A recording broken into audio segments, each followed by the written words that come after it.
Assalaamu calaykum waraxmatullaahi tacaala wabarakaatu. Waa mar kale iyo barnaamijkeennii taxane ahaa ee aanu ka sameynay silsiladii caanka ahayd ee Soomaaliyeed ee xigmadda badnayd ee Siiley. Haddaba maanta waxaanu idiin soo gudbin doonaa heestii saddexaad ee silsiladda caanka ah ee Siiley.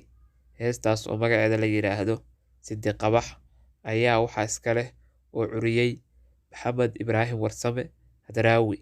Haddaba heestan Sidi Qabax ayaa waxay jawaab u tahay heestii labaad ee uu soo tiriyey Cabdiqays ee magaceeda la oran jiray Suuban.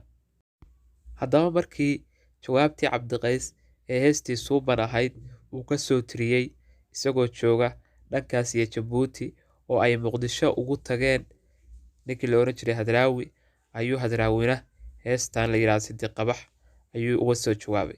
Sidi Qabax oo ah hees aad u xigmad badan, Soomaalidu inta badan ay aad u hayso, ayaa waxay tiri sida tan: saaxiibkay Qaysow, marka hore salaan guud, marka xiga sadkaagiyo waxa aad ku sugan tahay waa inaadna siisaa.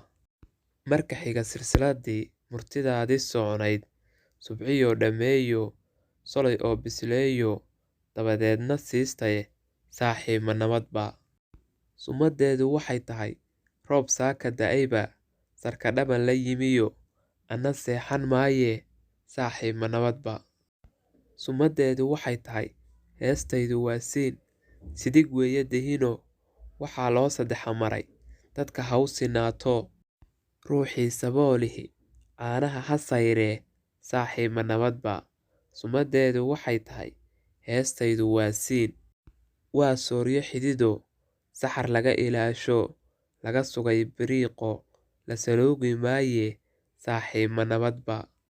Sumadeedu waxay tahay saxan saxa ma roobba, seed geel ma hilibba, sako ari ma xoolaa, fardhaxaad ma suulba, sakaraad ma loolba, biyo sare u jeedaa, halka ay saldhigayaan sahan raacay weydii.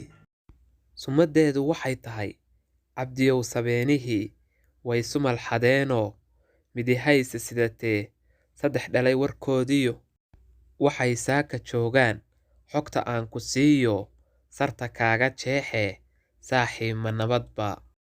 Sumadeedu waxay tahay sheekadu sal fududaan ama socodka qaarkii kuma sabafalayso, cabdiyow ka saan weyn, saabka aad u goyso, guban iyo saraarbay suxullada la gaadho, sinta waxay ku haysaa subulaha galbeedoo, ninka saylac joogaa sanqadheeda mooyee ma yaqaan sirteedoo, orgi sarara weynoo, sogoboo dhufaaniyo, inay tahay riseeyoon kala saari maayee, haddii looga sacabtumo salbihii guracaneed salal kama baxaysee, halla boodin seeftee saaxiib ma nabad baa. Sumadeedu waxay tahay inta waranka sooyaan samaydii ka maqan tahay, inta laba su'aalood sakaluhu dhex yaalliin, inaan dunida saabkiyo laga saarin tiirkoo, qorraxdana siraadkiyo laga siibin nuurkoo, la afuufin suurkaan rabbigay ka sugayaa.